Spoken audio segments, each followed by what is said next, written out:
Boa noite a todos, sejam todos muito bem-vindos.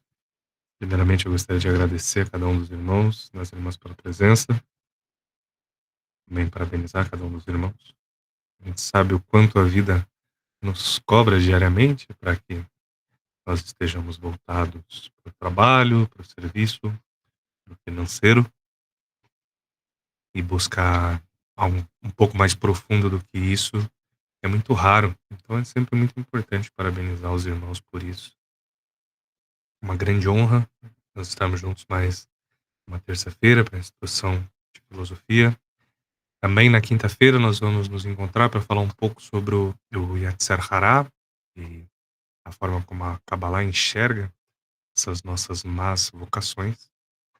Mas hoje nós selecionamos um tema para tratar de três pensadores, né, que acabaram mudando a forma como a gente vê o mundo, que é Sócrates, Confúcio e Buda, né, que são pioneiros de um pensamento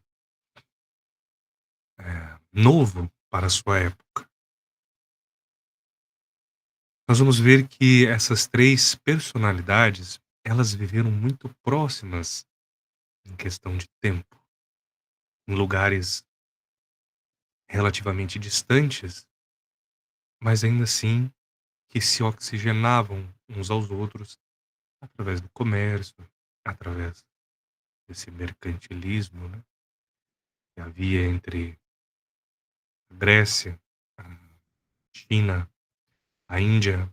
A China, durante um bom tempo, ela teve a sua rota da seda, né, foi dominante como produtora de seda, então Aquele que quisesse adquirir deveria seguir essa rota, comprar nas mãos chinesas e trazer para o Ocidente, assim como outras coisas que só foram vir a ser descobertas no Ocidente com os alquimistas, como a pólvora e a porcelana branca, que era um grande mistério para o Ocidente, como que o barro poderia se tornar aquilo, como que a porcelana se tornava aquilo que ela era,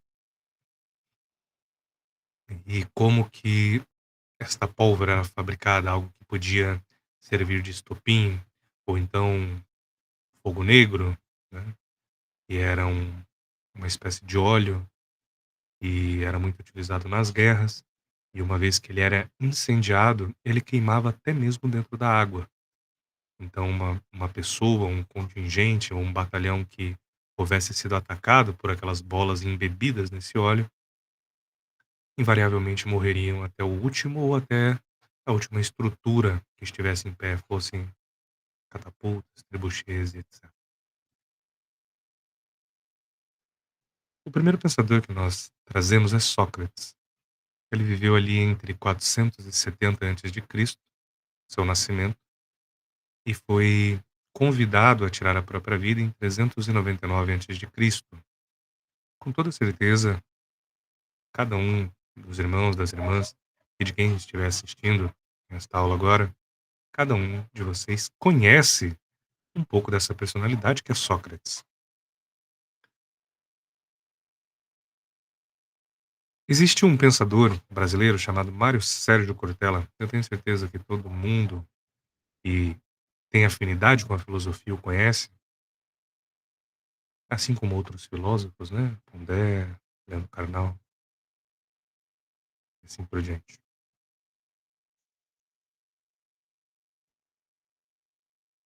O Cortella, ele costumava abrir as suas aulas de filosofia na universidade perguntando se algum dos alunos já houvera lido um livro sobre Sócrates, ou então, melhor ainda, um livro de Sócrates, escrito por Sócrates. E em todas as turmas ele nos diz que um ou outro levantava a mão. E ali ele sabia quem eram os estudantes de filosofia e quem eram aqueles que fingiam que conheciam a filosofia, porque Sócrates não nos deixou nada por escrito. Tudo que nós sabemos de Sócrates vem da sua apologia na mão de seus discípulos, principalmente de Platão. Sócrates foi um homem de guerra, serviu no exército, era parte do patriarcado da cidade, né? Patrício, vamos dizer assim, nos termos romanos. Então era cidadão e homem livre, e se ocupava daquilo que os gregos se ocupavam, da academia, da música, da batalha e da filosofia. Uma das frases célebres dele é de que um homem não deve morrer sem conhecer todo o potencial do seu corpo, do que ele é capaz de fazer. E que é preciso manter sempre um ritmo de exercícios para que se tenha uma velhice confortável. Nós podemos ver aqui que Sócrates já é um senhor de idade avançada e o seu corpo é esbelto, conforme o retrato, né? Na República de Platão, nós vemos um pensamento socrático a respeito de como os homens deveriam ou devem ser criados pelo Estado. Uma criação perfeita para um cidadão de bem, forte, deveria ser forjada primeiramente na academia, ensinando o corpo a respeitar a autoridade dos professores, seja no correr, seja no levantamento de pedras, ou nas lutas corporais que haviam, né, entre os gregos. Na academia, apenas homens eram aceitos e todos treinavam como vieram ao mundo, né, nus, e faziam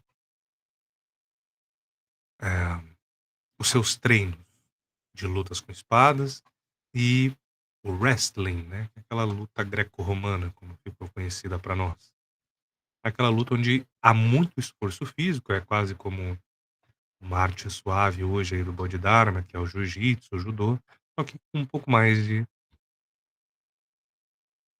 enfoque na força física, na força bruta, na explosão. Os retratos em estátuas que nós temos dos gregos, eles têm aquele perfil atlético esguio, de costas muito fortes, mas de peito fraco. Afinal, o que hoje nós temos como beleza estética, né, que é o peito mais avantajado, as pernas mais avantajadas, isso não se conquista em ângulos naturais de treinamento, somente com a posição supinada, somente com posições em máquinas, aparelhos e pesos é que se pode alcançar este ou aquele grupo muscular. Então, os gregos tinham uma força física tremenda, mas um corpo natural. Para eles, a beleza estava ligada à nobreza, estava ligada à santidade.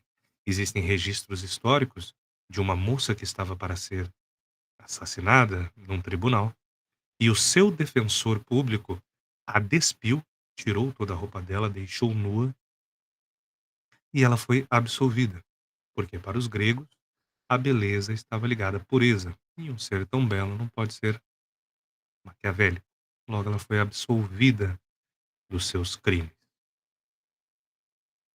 Então, Sócrates nos diz que o homem deveria ser forjado dentro do exercício, conhecer a força do seu corpo, mas que a sua alma deveria ser ensinada na música.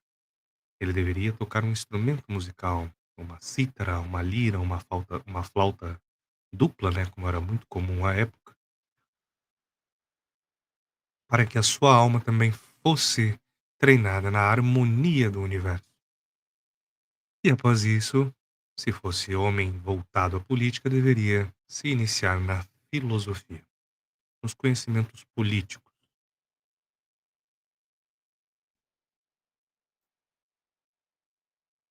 Sócrates é considerado um dos primeiros hereges, vamos dizer assim, do pensamento. Ele foi condenado pelo tribunal por subversão e iniciação de jovens a novos cultos. Quando nós comentamos o livro de Fustódio de Colongues, que é a Cidade Antiga, nós vimos que existia uma religião do Estado, então a polis tinha para si seus deuses, seus heróis, seus rituais,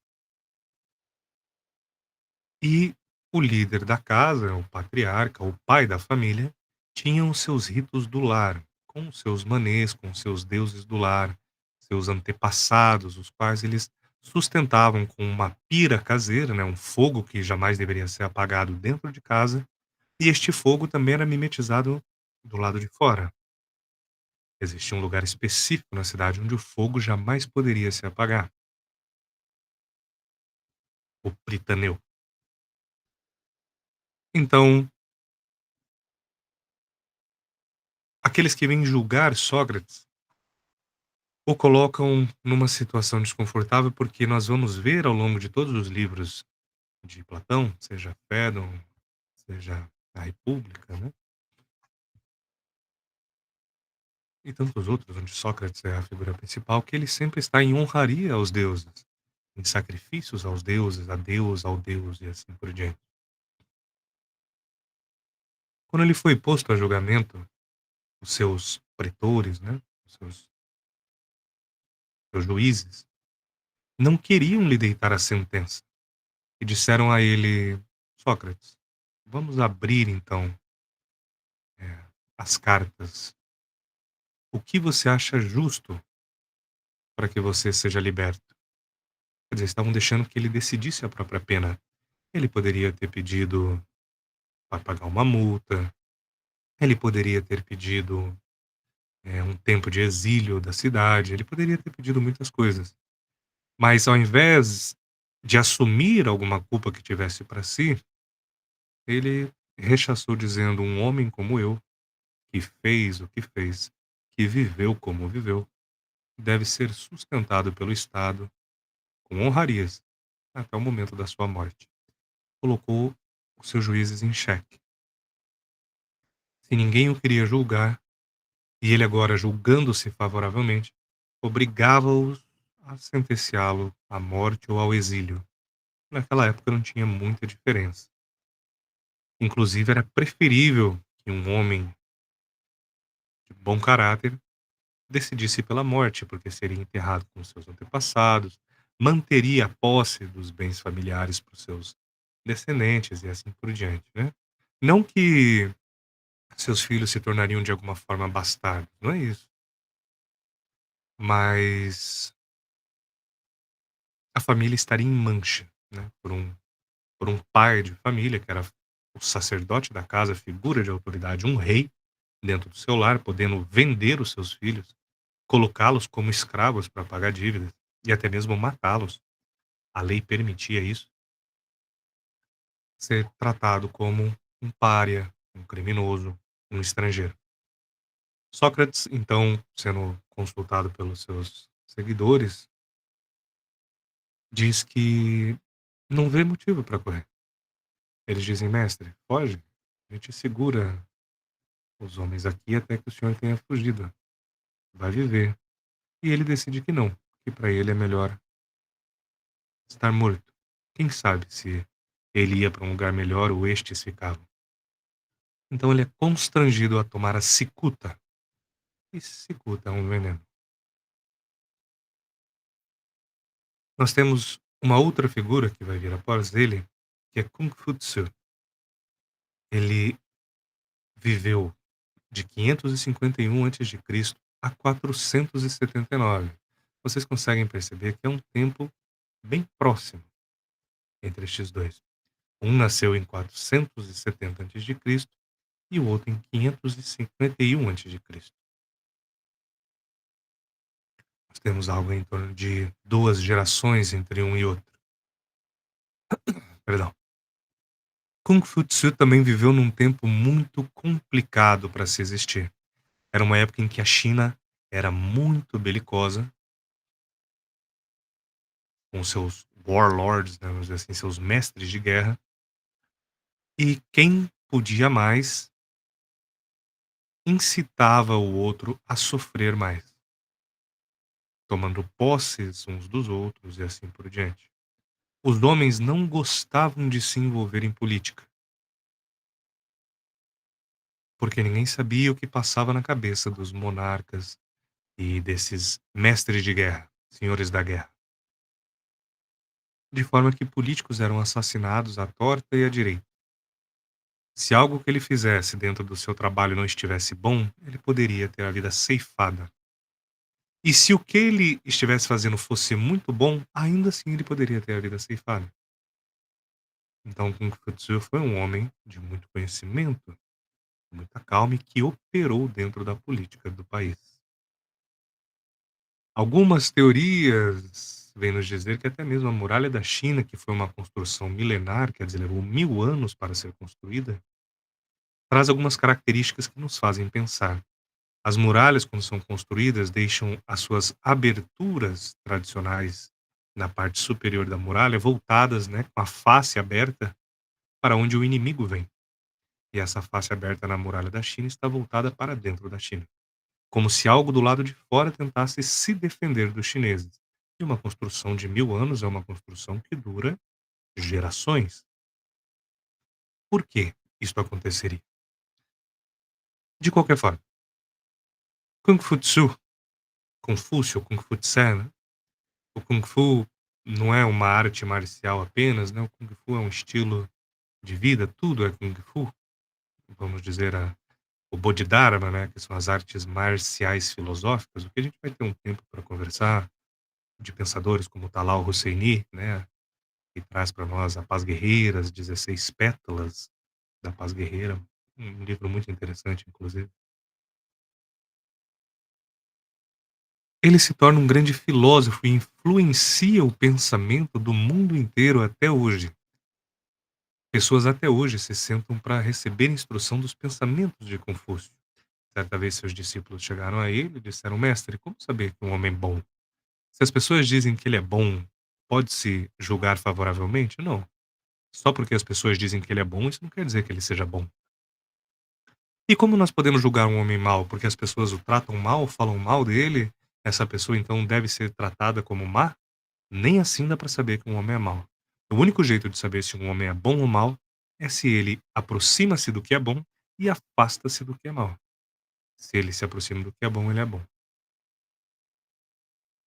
Em outros momentos, perguntavam a ele: Mestre, qual o limite do vinho para um homem? A sobriedade. Enquanto se está sóbrio naquilo que se diz, não existe limite. Quando começa a se perder o controle, este é o limite. As pessoas que são amigas do AA, que frequentam o AA, ou o NA, né, como a capelania faz, sabe que esse é um dos 12 passos, né?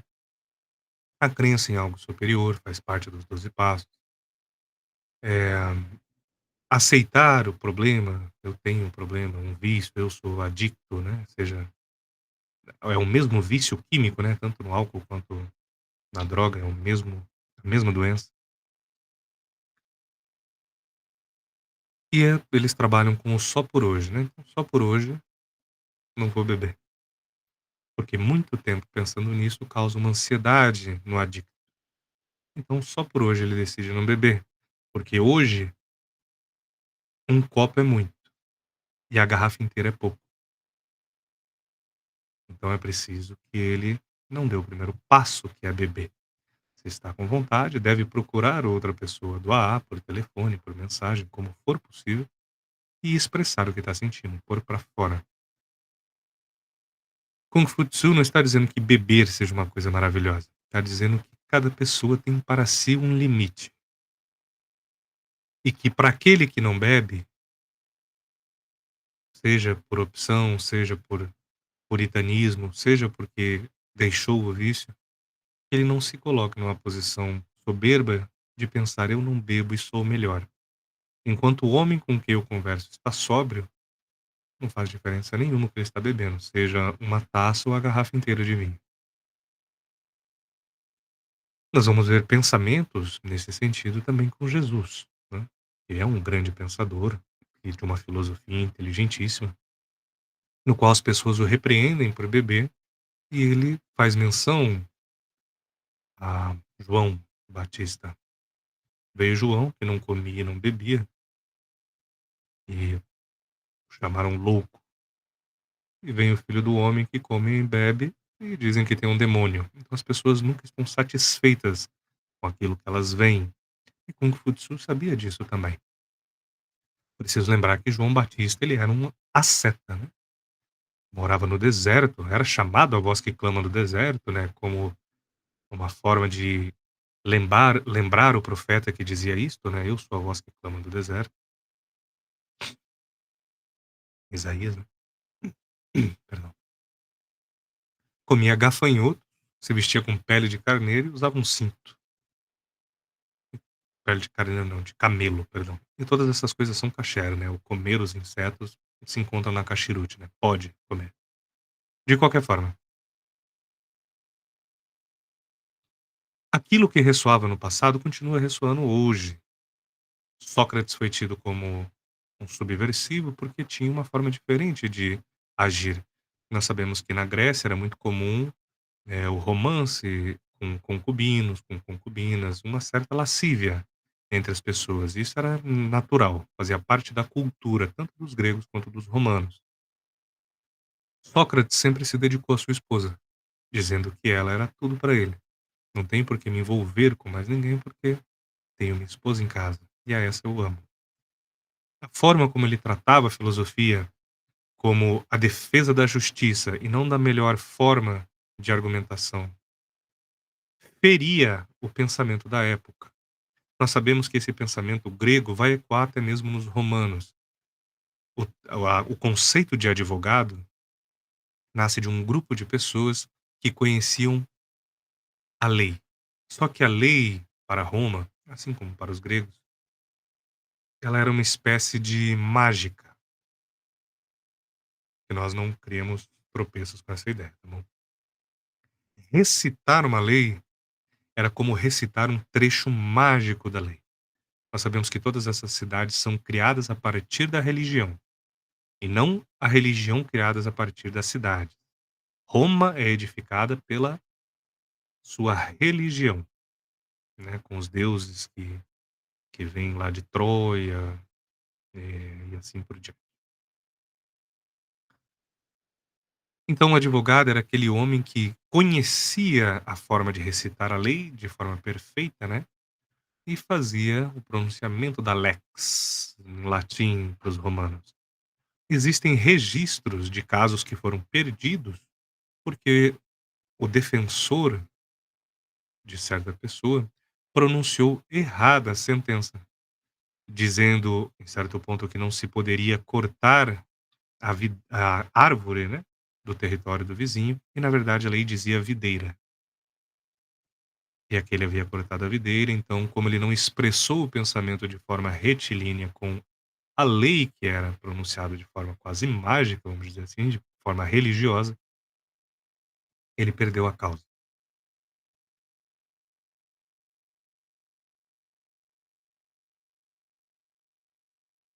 Então, as pessoas no tempo de Sócrates olhavam-no com um olhar não tão favorável, justamente porque ele extrapolava o pensamento da época. Kung Fu Tzu vai ser respeitadíssimo por aqueles que convivem com ele, mas também vai erguer para si opositores, pessoas que no seu tempo não enxergaram a sua grandeza. É com o passar do tempo que a filosofia, os irmãos podem acessar lá nos anacletos que se encontram nos nossos drives, está tanto na página quanto no G-Drive quanto no Mega, os anacletos de Confúcio. E ali exprime todo o seu pensamento filosófico. O pensador que vai vir nesse entremeio entre esses outros dois primeiros é o Buda Shakyamuni, Siddhartha Gautama, 563 a.C. a 483 a.C. Siddhartha Gautama, como nós podemos ver aqui na imagem, ele foi um peregrino, um homem que nasceu na realeza e passou a viver no mundo para encontrar sabedoria. Aqui como sugerem essas 7 serpentes, né, mas como a instrução de hoje é filosófica, não volta ao esoterismo, nós voltamos a tratar sobre esses símbolos em volta do Buda quando vamos tratar do budismo.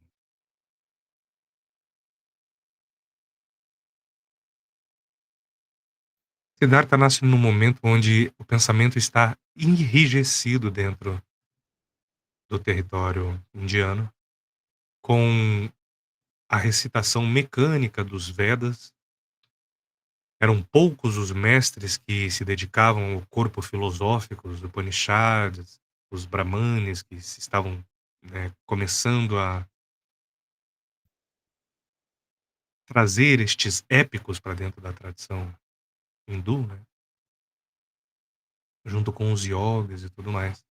E esses mestres viviam nas florestas, eles não estavam nas cidades, dentro dos templos, dentro, dos reinados. Nessa época a Índia é um caos, são reis e mais reis em todos os territórios, brigando entre si por dominarem toda a terra.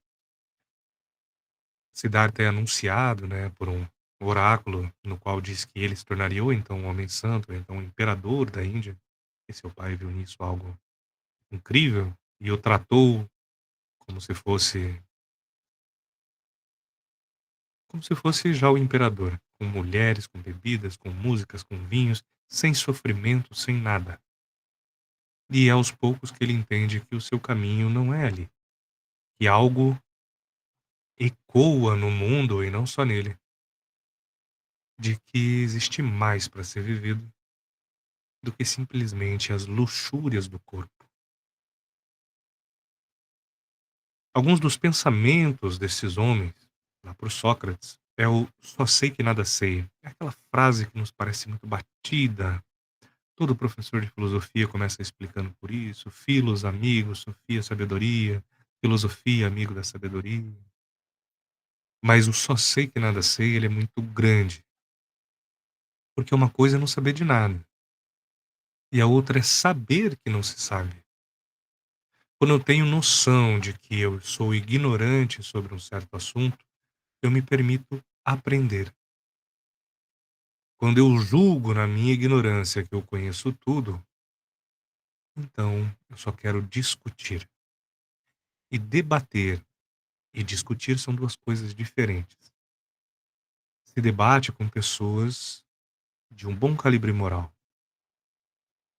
E discussão, embora a ideia inicial da palavra discutir fosse boa, hoje é sinônimo de briga.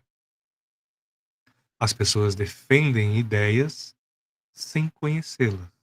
Marxistas defendem Karl Marx sem conhecer a ideologia alemã, o Manifesto Comunista, do Capital e assim por diante. E os de direita atacam esta ideia sem também ter lido os seus livros.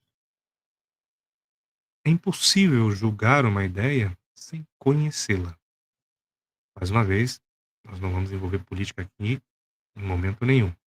Mas é importante que a gente ressalte isso, porque nós estamos vendo isso dia a dia. Eu tenho certeza que os irmãos veem isso na sua casa, no seu trabalho, nas redes sociais. As pessoas defendem um ideal que não conhecem.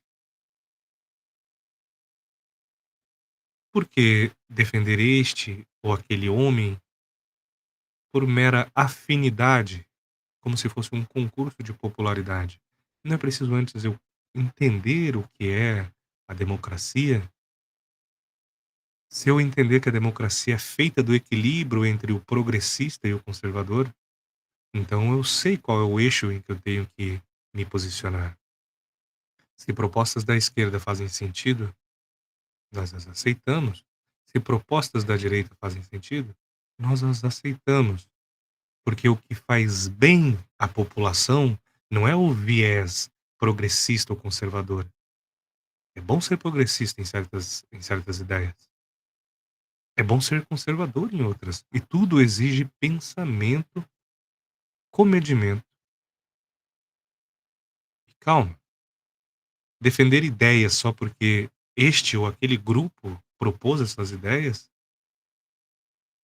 é fazer parte de uma panela. Sócrates viu 7 tiranos tomarem conta de Atenas. E todos se dobraram aos tiranos, menos Sócrates. Não porque os tiranos fossem maus. A palavra tirano vem da ideia de rei déspota. É alguém que usurpa o poder. E para Sócrates, aquilo não era nobre, aquilo não condizia com o que Atenas merecia e por isso ele não curvava-se aos tiranos. Mas os tiranos não o mataram. A grande verdade é que o governo despótico ou tirânico, ele sempre é popular,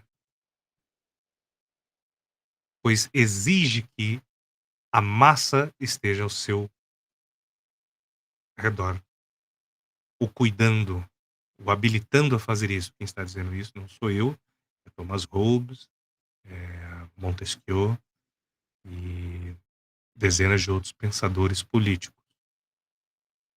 Então, o governo despótico é sempre popular.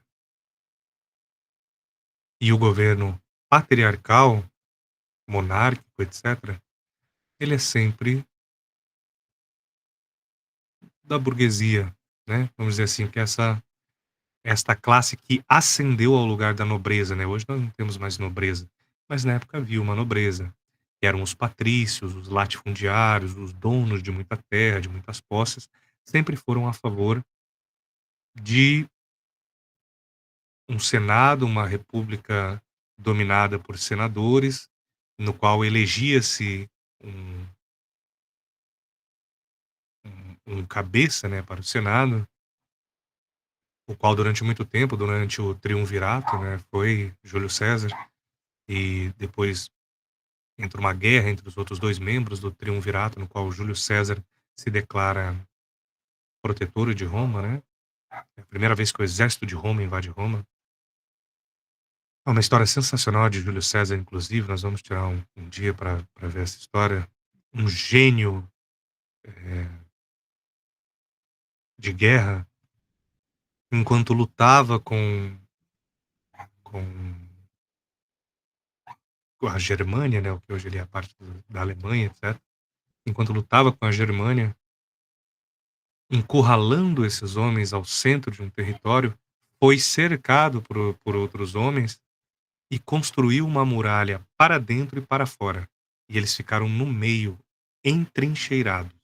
O grande poder de Roma não vinha da sua força de guerra, mas da sua capacidade de se entrincheirar.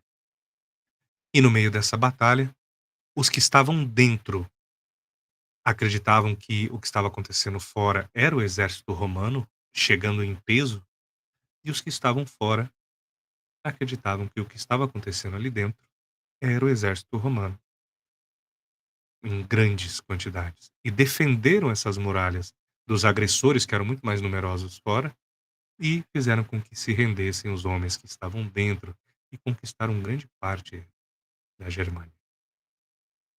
Eles ficaram em guerra ali a vida toda, na verdade, né? Mas Júlio César foi o grande conquistador romano. Quando um dos homens do triunvirato virou as costas, eh, já viam, né, na verdade, lá das costas, por isso o colocaram lá nas fronteiras, o tiraram de Roma, porque ele era um perigo, né, um homem muito ambicioso. Ele decidiu que ele também faria o mesmo. Ele invadiria territórios indianos e etc., nos lados do Oriente. E ele acabou sendo assassinado com ouro derretido, né? Abriram sua boca, derreteram ouro e não é isso que você veio buscar, então leva. E o outro homem vai ter batalhas com ele diretamente. Ele vai à Grécia, nos gregos, para pegar os seus exércitos. E Júlio César, ele poderia ter dominado Roma naquele momento, mas ele fez uma jogada estratégica gigante. Falou: não vamos para Roma, vamos atrás dele agora. Passaram a construir embarcações, construir do zero, e chegaram alguns meses depois lá. Venceram. Este homem correu ao Egito para buscar ajuda. Neste momento, Cleópatra e o irmão estão em guerra pelo poder.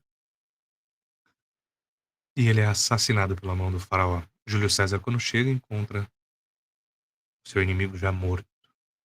Vai fechar um acordo comercial com Cleópatra e destronar o irmão dela. Então, um gênio político, com toda certeza. Enfim, quando voltamos a Sócrates, ele diz para nós: a vida não examinada não vale a pena ser vivida. Quer dizer, aquela vida em que vive e deixe levar, não tem sentido algum. É preciso que eu a examine. Qual o sentido das coisas que acontecem ao meu redor? Por que o sol tem a característica que tem e brilha para nós? A ciência hoje nos responde muito disso, mas nós temos a tendência a entender tudo muito rápido.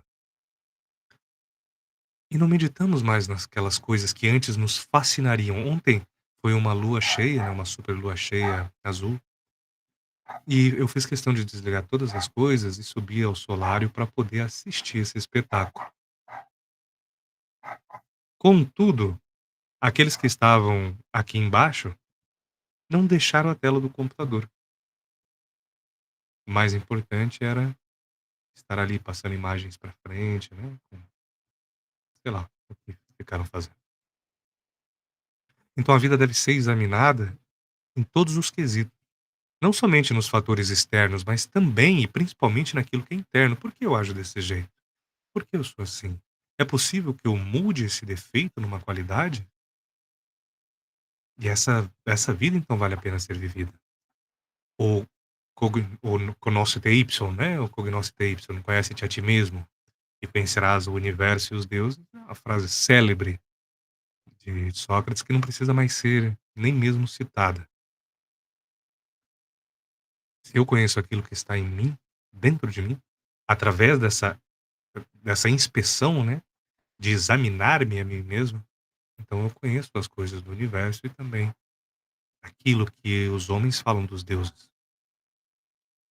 Kung Fu Tzu vai nos dizer uma frase que vai ecoar dentro do cristianismo para toda a eternidade: não faça aos outros o que não quer que façam a você.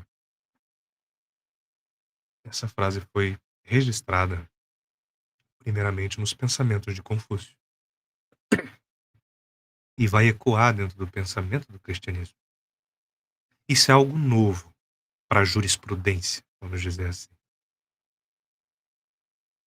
Até então, todos os pensadores políticos adotavam o talião, o código de Hammurabi. Se você fez algo e algo deu errado, você será punido por isso. E a punição era severíssima. Quer dizer, você é arquiteto, constrói uma casa, a casa cai e mata a esposa e o filho de um homem, a sua esposa e o seu filho também morrerão. Então, a culpa não era imputada ao homem, mas era uma espécie de vingança ao homem. Não fazer aos outros o que não quer que façam a nós é um pensamento muito elevado. Hoje é vírgula. Você fala isso pra uma pessoa, ela fala: "Ah, já conheço essa história". E imediatamente depois ela está falando de alguém pelas costas, desviando dinheiro de uma empresa, mentindo para alguém, cobiçando a namorada do seu amigo, a esposa do seu amigo.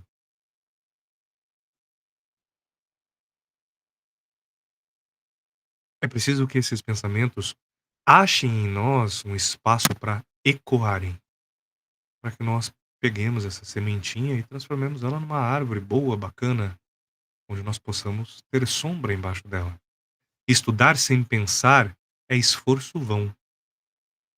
E pensar sem estudar é perigoso. Se eu estou estudando e eu não penso naquilo que eu estou estudando, eu não anoto, eu não esclareço o pensamento, eu não trago ele para mim e falo: "O que isso quer dizer? Por que que o professor está falando algo que eu não consigo entender? Eu vou entender. Eu tenho que entender". E aquele que pensa sem estudar gera perigo para as pessoas em volta de si. Bom, se eu fizer com que essa pessoa desapareça, então a herança dela fica comigo. Se esse homem não estivesse aqui, eu teria o emprego dele. Se essa pessoa não fosse tão boa no que ela faz, talvez eu pudesse conquistar o lugar dela. Esse é um pensamento que não tem um estudo moral e ético por trás. E mais que isso, pessoas que pensam sobre coisas do universo, se não tem um estudo por trás, ainda assim é perigoso. Podem cair numa ideia errada sobre o que seja Deus e a divindade, sobre o que seja a virtude, sobre o que seja a moral e a ética. Pessoas flexíveis moralmente. Essas são pessoas que pensaram sem estudar. Então as 2 coisas andam de mão dada. O pensamento e o estudo coexistem. Estudar é passivo, pensar é ativo. Você pode sentar numa cadeira e estudar. Você lê durante 1 hora. Você lembra dos 10 primeiros minutos e dos últimos 10 minutos. Os 40 minutos que passaram no meio, você não se lembra de nada. Você lê 100 páginas, lembra das 10 primeiras e das 10 últimas. As outras 80 no meio do caminho, você não lembra de nada. Porque você não está presente nas coisas que está fazendo, não está se esforçando, não está pensando enquanto estuda. Então a virtude, para com Confucio, não habita na solidão, deve ter vizinhos. Que virtude é essa que não se manifesta para o próximo? Que virtude é essa que eu guardo no meu coração como um eremita? Eu sou muito sábio, por isso eu não vejo as pessoas, por isso eu não falo às pessoas. Esse pensamento mesquinho que vem do mundo, que a Kabbalah chama das costas de Hurma, né? De que eu sou excelente, ótimo, um mestre a ser escutado, mas ninguém vai me escutar. E aqueles que não me escutarem, eu vou chamar a atenção. Vou dizer que eles precisam estudar mais, vou chamá-los de ignorantes, e aí as pessoas se afastam de mim e eu digo: tudo bem, é porque quanto mais inteligente, mais solitário. Isso é falacioso. É o contrário. A pessoa mais inteligente num bar, vamos dar um exemplo bem chulo aqui, não é aquela que está filosofando e problematizando tudo o que acontece, com palavras difíceis e tudo mais, ou no jantar da família, no churrasquinho de final de ano, não é aquela pessoa que está problematizando e filosofando tudo. Pode ter certeza absoluta que a pessoa mais sábia é aquela que sabe manejar o que está acontecendo. Conversa com as pessoas no seu nível intelectual, brinca com elas, porque o humor é uma característica da inteligência. Desvia dos problemas, cria uma interação saudável. Não precisa falar daquilo que sabe. Seu ego não está envolvido com seus estudos. Se alguém vier conversar, tudo bem, ele vai falar, ele vai se abrir. Não há problema nenhum em deitar a sabedoria para quem quer escutar. O problema é se acreditar sábio a tal ponto que tudo que você fala tem que, com o perdão da palavra, tem que ser lacrador, né, a palavra da nova geração, tem que estar lacrando. Por quê? Para quê? Mas o contrário também acontece. Às vezes a pessoa vai deitar uma pérola de sabedoria, vai deitar uma peça de sabedoria, porque o momento foi propício, e o ignorante não deixa, porque ele se acha muito mais virtuoso. Eu assisti documentários no YouTube, eu vi vídeos no History Channel, eu li livros, eu trabalho, eu ouço podcasts no carro quando eu vou para casa, eu sou um erudito. Como é que esse homem agora vai querer me ensinar? Então também é preciso escutar quando outra pessoa está deitando sabedoria e aprender com isso. A virtude não habita na solidão. Não existe um grande homem que viva numa ilha. Quem já teve a oportunidade de ler O Profeta, de Khalil Gibran, vocês vão ver que o homem faz de tudo para trazer o conhecimento que ele adquiriu na ilha. Ele não quer ir para a ilha para deixar todo mundo para trás.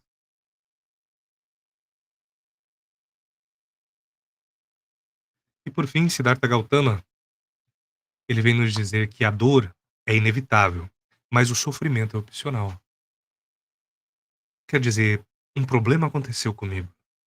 Eu tive um acidente e hoje eu perdi o movimento das minhas pernas. A dor disso é inevitável, mas sofrer por isso é opcional.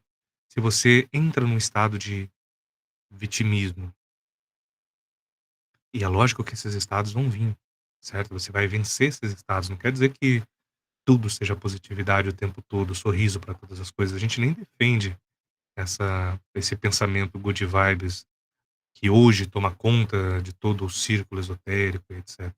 Como se tudo fosse lindo, você está amarrado, sendo queimado vivo e deva jogar arco-íris para cima e confetes. Não é isso que a gente está dizendo. Mas no momento em que você vencer a dor, que é inevitável, se você conseguir colocar sua cabeça para frente, aceitar a sua condição, falar: "Isso vem para mim como um aprendizado. Eu vou tirar o bem do mal. Eu vou fazer com que isso seja bom. Eu vou transformar isso em algo bom". Então o sofrimento se torna opcional. Se você é uma pessoa que se separou de um cônjuge, de um companheiro, e é uma mazela do brasileiro isso, parece que o brasileiro, e eu posso falar que nós somos brasileiros, né, é uma mazela do brasileiro, parece que não consegue viver sem um companheiro. Tem que estar o tempo todo namorando, se relacionando, saindo, e quando o parceiro termina, não aceita. Quantos casos, é só ligar a televisão, qualquer dia da semana, num desses jornais que falam de escândalos, e você vai ver pelo menos um feminicídio de um homem que não aceita o término do relacionamento, essa auto-miséria que ele se coloca: "Nunca mais eu vou achar alguém pra mim. Nossa, e agora ela vai se deitar com outro homem, fazer com ele o que fez comigo". Irmão, põe a mão na sua consciência.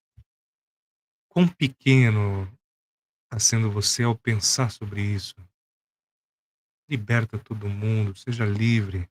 O sofrimento é opcional, seja amigo dessa pessoa. Não deu certo, vida que segue, vamos pra frente. Eu quero que você cresça, eu vou crescer. Eu vou mostrar pra você que você estava errado, ou estava errada. Eu sou um homem grande, eu sou uma mulher grande. Eu vou conquistar minha vida, vou estudar, vou ler uns livros, vou me instruir. Mas não, é preferível ficar remoendo o pensamento do ódio. Então nós somos o que pensamos. Tudo o que somos surge dos nossos pensamentos. Com nossos pensamentos nós fazemos o mundo. Isso aqui não está num campo metafísico, embora talvez esteja, mas nós estamos tratando de filosofia, nós vemos o mundo não como ele é, mas como nós somos. Se tudo para mim é treva, então tudo é escuro. Não é assim que o Nazareno nos ensinou? Se o seu olho for escuro, com densa treva você viverá. Ou será que sou ruim porque teu olho é mau? Então essas coisas que nós pensamos, elas acabam se refletindo no mundo. Se você está tendo uma discussão com uma pessoa e você toma parte dessa discussão com seus pensamentos, e você cria histórias na sua cabeça onde você a responde, onde você a agride, onde você faz uma porção de coisas, você está criando um estado mental onde talvez essa reação vá acontecer. E isso é muito comum com pessoas que se calam, pessoas que têm lutado contra essa fera humana que somos nós, e tem se calado a maioria das vezes. A pessoa está falando uma porção de estupidez na sua frente, e você se controla, se cala e vai embora, e aquilo te remói por dentro. Você se lembra, pensa naquilo. Se você não fizer o fator ativo de transmutar isso, de libertar isso vai te corroer por dentro. E nada que é curado no homem, quer dizer, aquilo que não é curado, né, deixa de existir. Se eu não curo em mim essa mazela de saber que o outro foi um estúpido no que ele fez, e eu fico meditando em mim mesmo, pensando besteiras, uma hora isso vai explodir. Então é preciso que internalizemos. Falou uma porção de besteira. Esse é o problema dele com a besteira. O Sutra das 42 partes do budismo nos ensina que o homem que, tentando sujar o céu, cospe para cima, é emporcalhado com o próprio cuspe. O céu está muito alto, não se suja com isso. E assim deve ser o pensamento do homem, não altivo, mas alto de verdade. Eu sei que o que ele está falando é problema dele, tá me xingando, tá bravo com a vida, alguma coisa aconteceu com ele. Discutiu com a mulher, brigou com os filhos, foi demitido. Eu não tenho parte nesse monstro que tá na cabeça dele. Deixa ele falar o que ele quiser, fazer o que quiser. Isso é estar alto. Ser altivo é pensar: "Eu sou melhor que você, eu não vou nem dar atenção no que você está falando. Se você fosse alguém inteligente, eu escutaria, estuda mais". Quantas vezes nós escutamos isso? "Você precisa estudar mais, você precisa estudar mais". Nós vivêssemos de carteirada, como vivem muitos professores, muitos grupos, seria para mim uma vergonha. Toda vez que alguém me falasse alguma coisa, eu tivesse que chegar com certificados, etcétera, seria para mim mesmo uma vergonha. Então não viva no passado, não sonhe com o futuro, concentre a sua vida no momento, no agora. Está lavando louça? Lave a louça. Está comendo? Coma. Está bebendo? Beba. Viva a vida nesse sentido pessoal, presente. Não tem problema algum sonhar com o futuro, é maravilhoso. Não existe problema algum visitar o passado para aprender com os erros. Existem aqueles erros que passam na nossa cabeça e você quer fugir deles, né. "Não, atrás de mim, Satanás. Não quero pensar em você, não acredito que eu fiz isso". Geralmente antes de dormir lá pela madrugada, não é?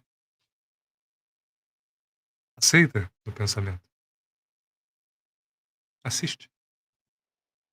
Você está no presente vendo esse pensamento. O pensamento está no futuro, está sonhando com coisas, esteja no presente, assiste esse pensamento. Isso é Diana. Não é ficar pensando: "Não posso pensar em nada, não posso pensar em nada, não posso pensar em nada, não posso pensar em nada". Não é isso. Diana é você ser meditação, ver os seus pensamentos e não se identificar com eles. Não para criar uma dissociação, né, não para dissociar a sua personalidade, mas sabendo que existe algo em você de características elevadíssimas que não se envolve com nada que acontece nas características baixas de você. Não se macula com os seus pecados nem com os seus erros. Não fica feliz com os seus ganhos nem se entristece com as suas perdas. E esse é o observador que nós temos que ser. Para isso, então, nós trouxemos um pequeno documentário para falar um pouco sobre esses três pensadores com mais exatidão.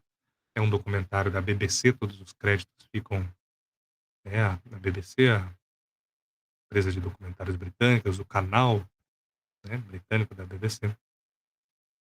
E nós voltamos então assim que ele terminar para estarmos juntos. Deixa eu abrir aqui. Pronto.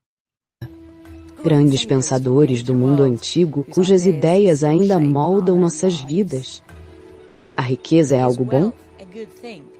Como você cria algo justo? Como eu levo uma vida boa? Ao se atrever a pensar no impensável, eles lançaram as bases do nosso mundo moderno. Sempre fui intrigado pelo fato de que esses homens, que viveram a milhares de quilômetros de distância, pareciam quase espontaneamente, em 100 anos um do outro, chegarem a tais maneiras radicais de pensar.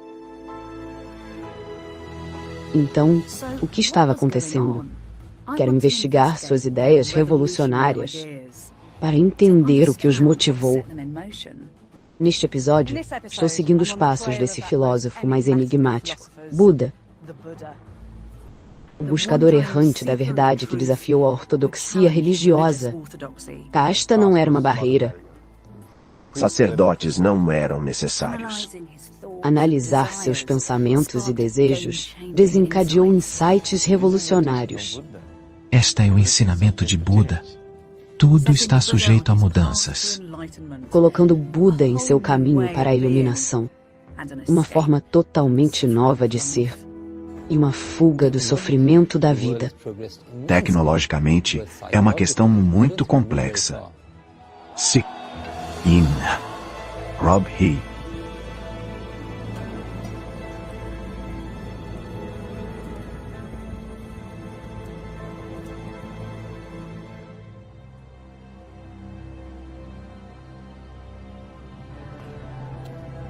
Cerca de 2.500 anos atrás,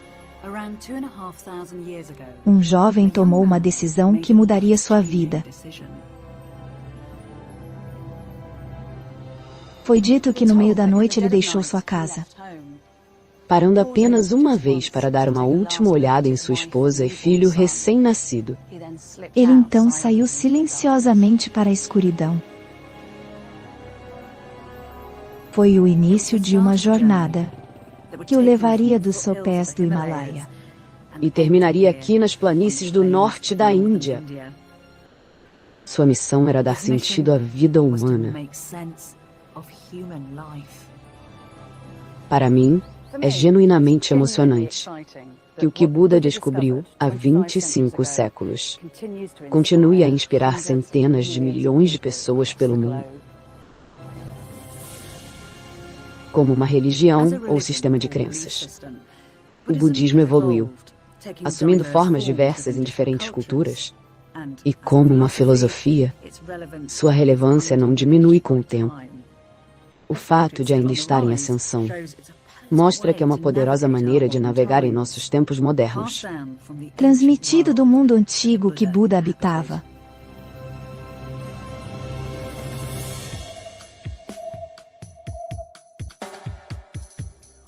A maioria do que sabemos sobre Buda é baseado em relatos orais que foram escritos alguns séculos após sua morte. Nos contam que ele nasceu entre o sexto e o quinto séculos A.C. no que hoje é o sul do Nepal. Nos é dito que ele era um príncipe, Siddhartha Gautama, bonito, habilidoso em armas e profetizado para realizar coisas grandiosas. Mas seu pai, o rei, estava preocupado, porque era um período muito difícil.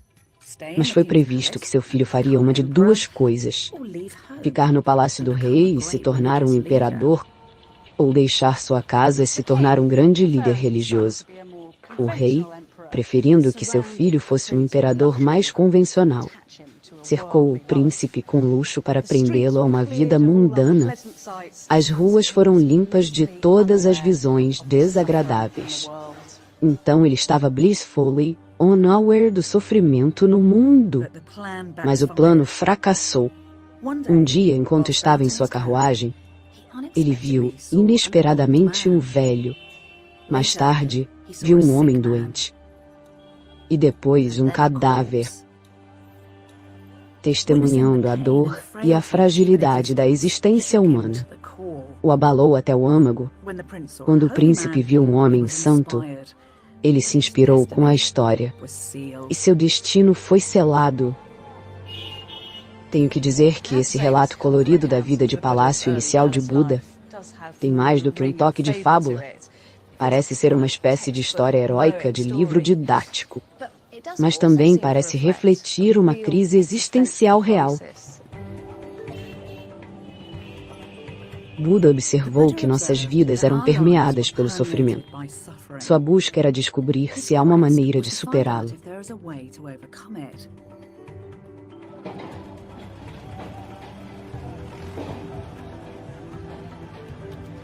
Ele deixou as remotas colinas do Himalaia e seguiu para o sul, abandonando tudo: seus privilégios, sua família, sua terra natal. Um pequeno estado tribal era governado por um conselho de homens proeminentes, de um clã chamado Sakyas. Agora, parece que seu pai, provavelmente, era um líder de clã, de uma família próspera. Não a caverna cinzenta que sempre ouvimos falar. Enquanto Buda seguia para o sul, ele experimentava as culturas dos estados vizinhos pela primeira vez.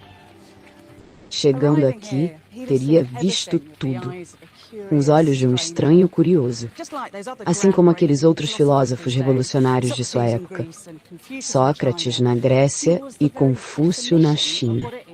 Ele era a própria definição do que é ser um ser humano questionador. Ele se recusava a ser limitado por convenções e crenças complacentes. Ele seguiria onde sua investigação o levasse.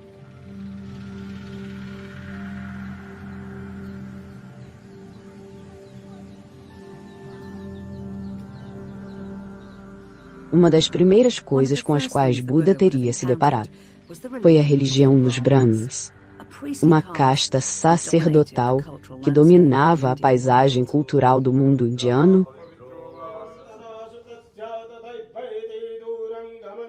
Eles iriam oferecer arroz e flores para evocar os deuses agora.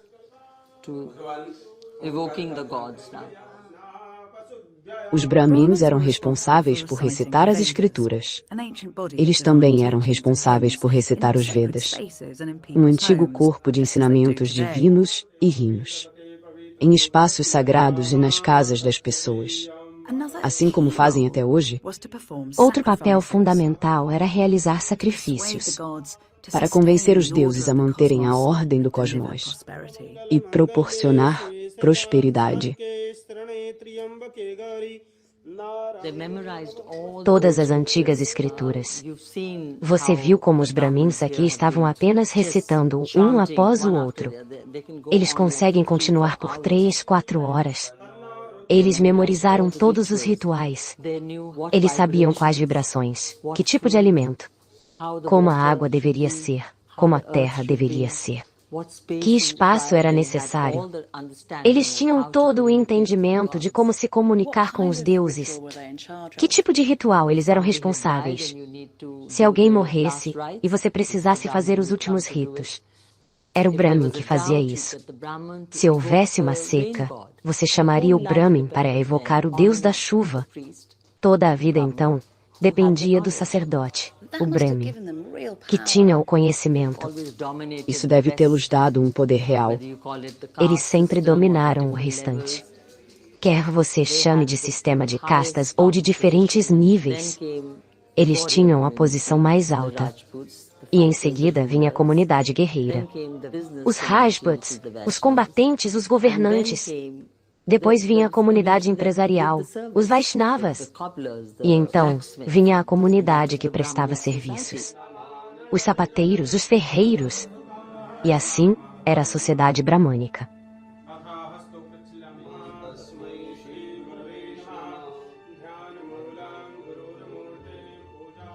Para Buda, a rígida hierarquia do sistema de castas e os sacrifícios aos deuses se baseavam na fé cega e na sabedoria recebida, e não em algum tipo de explicação racional. Ele acreditava apaixonadamente que deveria haver uma maneira mais robusta, uma forma mais credível de entender e explicar nosso lugar no mundo.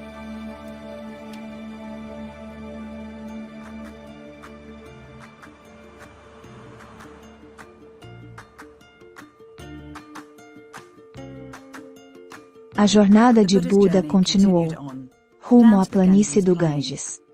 Era um mundo em meio a uma rápida transformação. Novas cidades e reinos prósperos centralizados tinham surgido. Disse que Buda entrou em um deles, o reino de Magadha, e passou sua vida no Ganges.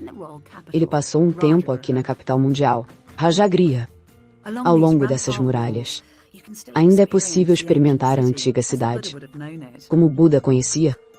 As ruas da cidade aqui estariam lotadas, com carruagens pintadas e brilhantes, trazendo ouro e prata, pérolas e lápis-lazuli azul, sândalos e tecidos ricos. E então, ao longe, você teria visto grandes caravanais, trazendo mais mercadorias fabulosas da Baía de Bengala, que atualmente é o Afeganistão. Há muitas evidências na literatura dessa época de que as cidades estavam se expandindo. Nós temos evidências na arqueologia também. Temos muitas evidências. Este é o período em que as cidades estavam surgindo e se expandindo por todo o país. Esses pequenos pertences adoráveis aqui, todos eles vieram das cidades? Todos eles vieram. Você pode imaginar as pessoas que os usavam? Olhe só isso, por exemplo. Isso é um barbeador. Isso é um barbeador. Isso é ótimo. Adoro quando o design não muda. É verdade. É exatamente igual a um barbeador de hoje. Isso é um puxador de porta e tanto. É verdade. É realmente uma porta e tanto que ele está segurando. E estes são adoráveis também. Parece ser louça muito fina, não é? É. Este é um tipo muito especial de cerâmica que deve ter sido usado apenas por pessoas muito ricas em ocasiões muito especiais. Então você acha que esse tipo diferente de viver está afetando como as pessoas se sentem sobre suas vidas? Sim, absolutamente. E a cidade deve ter sido uma experiência muito emocionante e também perturbadora. Para alguém que entrava em uma dessas cidades vindo de uma vila, porque algo novo está surgindo, mas as antigas formas de vida e os antigos tipos de relacionamentos sociais estão se dissolvendo. Este é um momento em que você tem um nível sem precedentes, e eu acho, sem paralelos, de questionamento sobre o que significa ser uma pessoa, como se deve viver no mundo, e como se deve viver a própria vida. E todo tipo de perguntas que nos preocupam profundamente. As cidades eram um verdadeiro paradoxo. Elas ofereciam novas e deslumbrantes oportunidades, mas também separavam as pessoas de tudo o que conheciam, de suas tribos, de suas terras, de formas de ser que não haviam mudado muito por milênios. Então, eles eram maravilhosos, mas também eram bastante ameaçadores. As pessoas devem ter se perguntado qual era o sentido da vida e como poderiam viver juntas da melhor forma agora. Foi um período de intensa reflexão. Podemos controlar nossos desejos? E Buda desempenharia um papel vital nesse debate. O que é justiça? Já profundamente imerso em sua própria busca pessoal, ele se envolveu com a questão mais intratável de todas. O que acontece conosco quando morremos? Inspiradas pelos ciclos de renovação no ambiente natural, as pessoas passaram a acreditar que fazíamos parte de um ciclo interminável de nascimento, morte e renascimento, conhecido como samsara. Samsara é uma ideia poderosa que estava muito presente na época de Buda. A ideia de um nascimento seguido de um renascimento, seguido por outro renascimento no ciclo do tempo. Mas a humanidade sempre esteve ciente do ciclo da vida. Então, o que tornava o samsara diferente. O ciclo de renascimento realmente.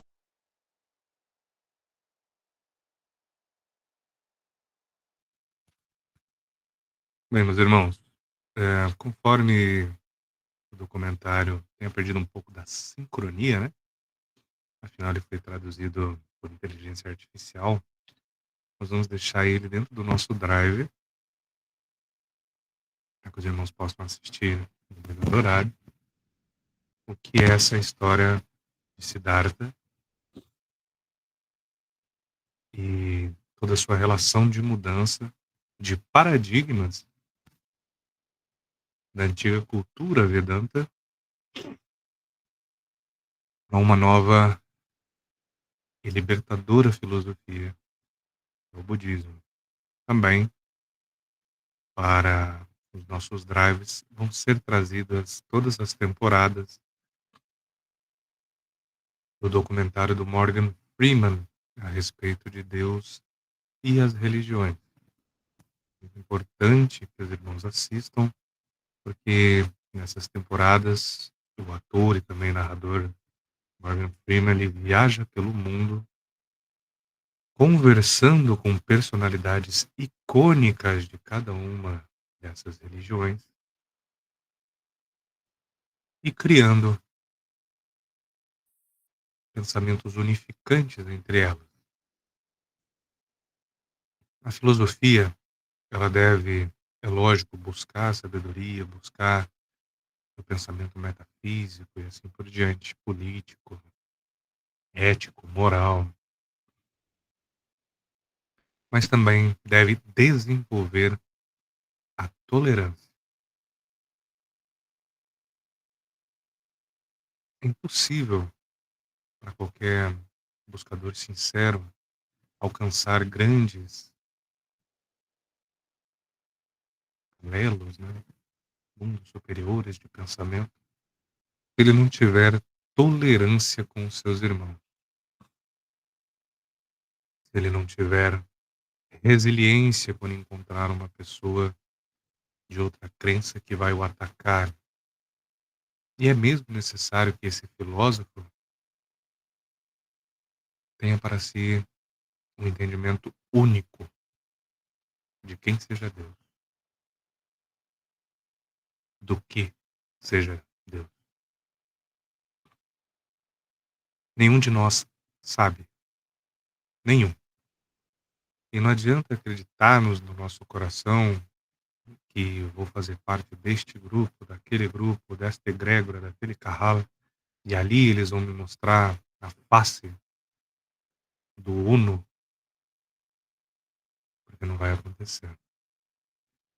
Nem mesmo aqueles que estão na cabeceira de toda a criação conhecem a majestade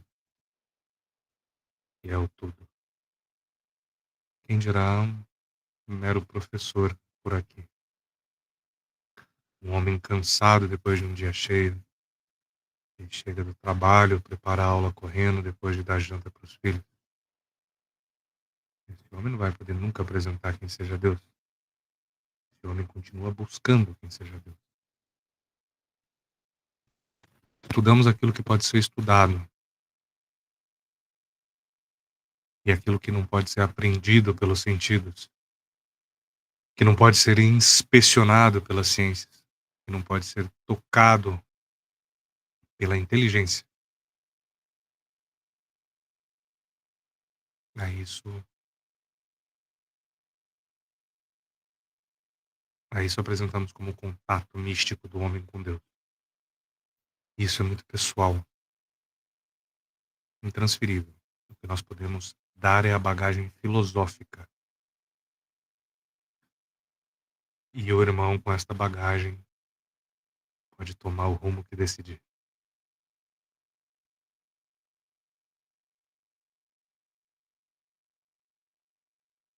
Uma grande honra para mim poder estar aqui.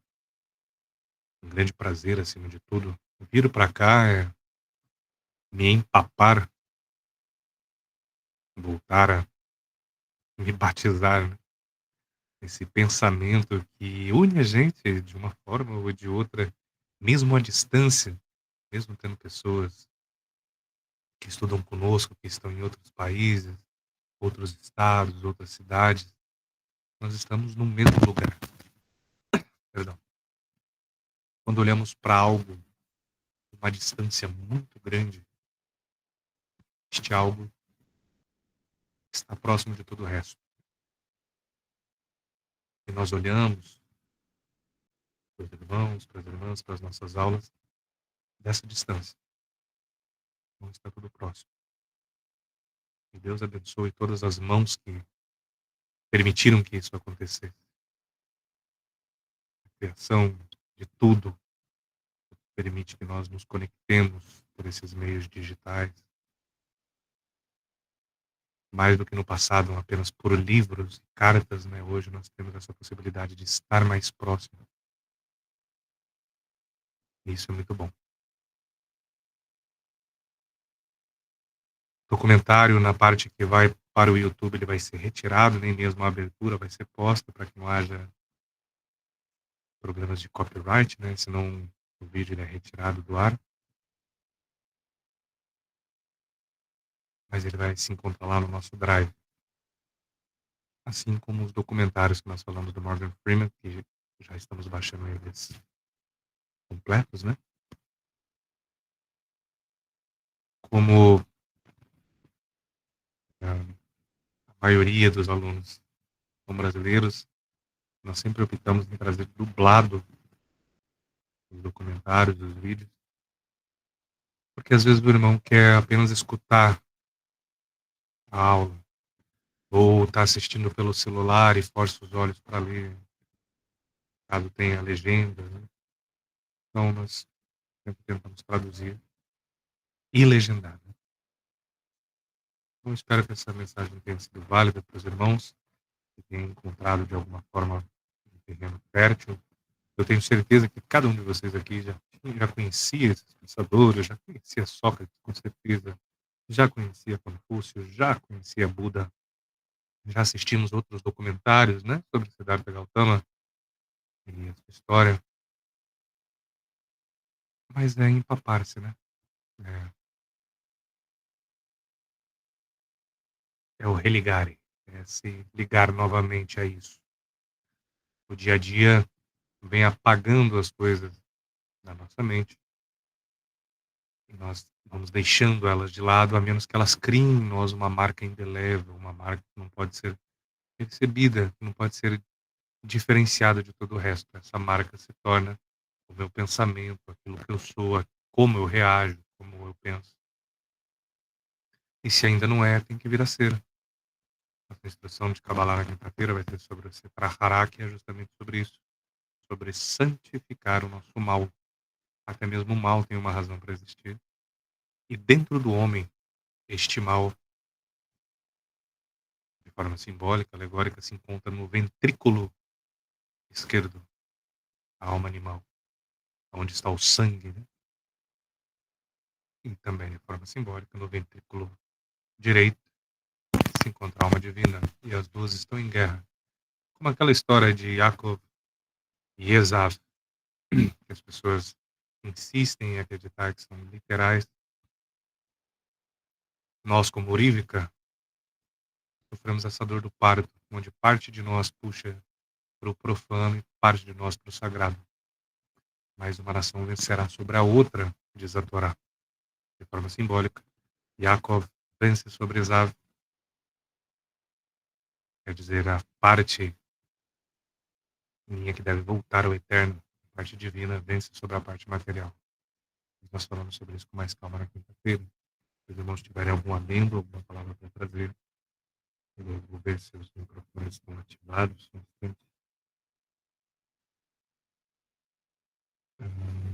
Agora sim.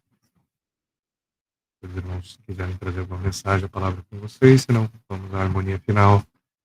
Nos encontramos na semana que vem. A aula vai para o ar amanhã pelo YouTube. Ainda estamos consertando as partes de membros lá no site, para que todas essas aulas fiquem para os alunos do grupo, assim como certificados e tudo mais. E umas coisas mais pessoais, né? Alguns livros, algumas coisas que eu compro aqui.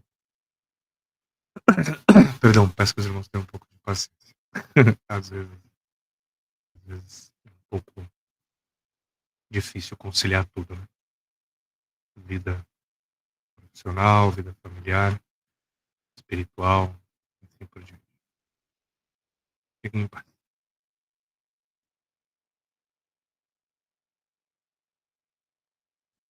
Meu irmão, por favor, fale conosco.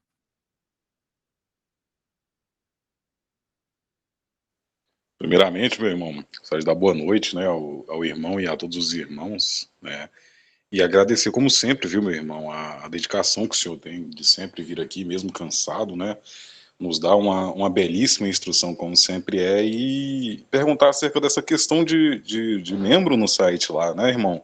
Que o irmão acabou comentando agora há pouco. Como é que funciona isso aí? A gente vai ter que fazer um login no site, é isso?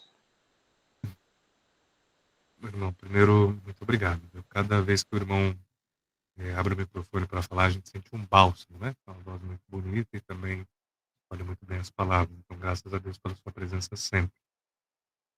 O site a gente propôs algo para facilitar o membro, né? Ao invés de ter que ir lá, pode fazer assim, né? Colocar o e-mail, criar uma senha, pode ser feito assim. Mas também tem as opções de login rápido com o Facebook e com o Google. Então a pessoa está logada no seu navegador, né, padrão, nas suas contas, é só entrar lá, logar com o Google, e imediatamente já entra na área de membro, já pode selecionar a foto de avatar, etc. Já existe um outro vídeo lá, se não me engano, mas a estrutura da página para os membros ativos, né, que são vocês, né, irmãos, nas aulas de segunda, sexta, inclusive, eu acredito que nós perdemos quase um mês de Shabbatot, né, de Shabbat, instrução de Kabbalah Torá, peço perdão por isso, mas foram alguns fins de semana bem cansativos, eu não pude nem retirar o Shabbat para mim, deveria, né, ter o Shabbat como algo sagrado, não tocar, mas às vezes é impossível, às vezes não dá, às vezes a vida nos chama para fazer algumas coisas importantes. Cuidar de alguém que a gente ama, ajudar alguma pessoa em algum problema. Então peço perdão por essa falta de sintonia na Kabbalah de Shabbat. Mas esse Shabbat estaremos juntos com toda certeza. Então a área do membro é assim, irmão. Se você for lá com o seu e-mail do Google ou com sua conta do Facebook, o irmão faz aquele login rápido, né? Talvez entre um CAPTCHA, nós colocamos isso apenas em registros suspeitos. Isso acontece às vezes assim de forma aleatória, né? De pedir um CAPTCHA, mas não tem nenhum mistério. Tá bom? É só isso. E aí, eu conheço pessoalmente cada um dos irmãos que estão aqui no grupo, né?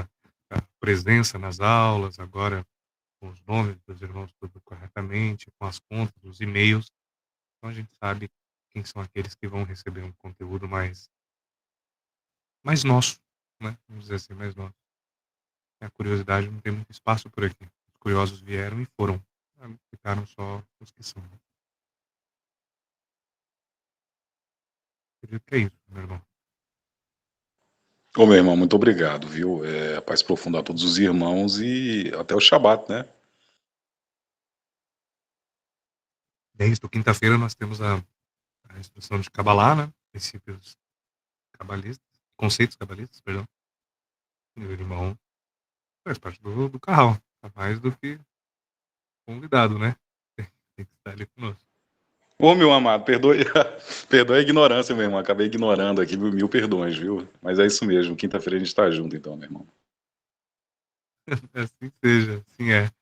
Então também, meus amados, eu mais uma vez espero que tudo isso aqui não seja para nossa vaidade, né? Que a gente não se encontre de forma vaidosa. E a gente não faz isso, né? Não tem ninguém no vídeo mexendo na cabeleira, não tem ninguém preocupado com posicionar coisas atrás da câmera, mostrar este paramenta, aquele símbolo. Então é muito leve esses encontros, pelo menos na parte assim que me diz respeito ao material, ao físico, né? Há uma liberdade de conectar nossas almas. Acho que é o melhor jeito de falar. Muito obrigado, meu irmão Vieira. É sempre uma grande honra a sua presença, irmã. E também todos os irmãos que estão aqui conosco, né? A irmã Berenice, o irmão Carlos, o irmão José, o irmão Tiago, o irmão Jorge, que está conosco aí mais uma vez. Então fiquem com Deus e nós nos vemos na quinta-feira. Fraternal abraço.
Música